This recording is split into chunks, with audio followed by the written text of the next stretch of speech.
आप 4 गो पुलिस की गाड़ी के सामने फोटो खिंचा लीजिएगा तो आपको क्या लगता है कि हम डर जाएंगे आपसे? एक चीज याद रखिएगा, छोटा बर्तन बहुत जल्दी गर्म होता है, और इतना जल्दी हम गर्म होना जानते नहीं, और अगर हम गर्म हो जाए तो भीतर तक पूरे दे सकते हैं। क्या बोले हैं आप हमको? आपका हम प्रचार नहीं कर रहे हैं, इतना याद, आपको हम शर्मिंदा कर रहे हैं। एक ब्लॉगर है जिनका नाम है चंदन उपाध्याय जी। बच्चे वाली सोच है। कल मुझे धमकी दिए हैं कि 48 घंटों के अंदर तुमको उठवा लेंगे। ओहो,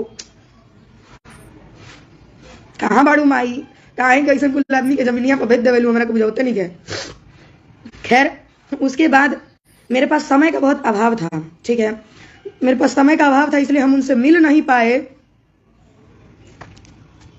मेरे पास समय का अभाव था, हम उनसे मिल नहीं पाए, जिसकी वजह से वो आए हैं और स्टूडियो पे आ करके आंख बंद करके गुस्सा शांत करनी है ना, तो माई बहन अब निकल ही वाला रहे कि तब तक हम कंट्रोल कर लेनी है, ठीक है ना। उसके बाद वो स्टूडियो पे आए और मेरे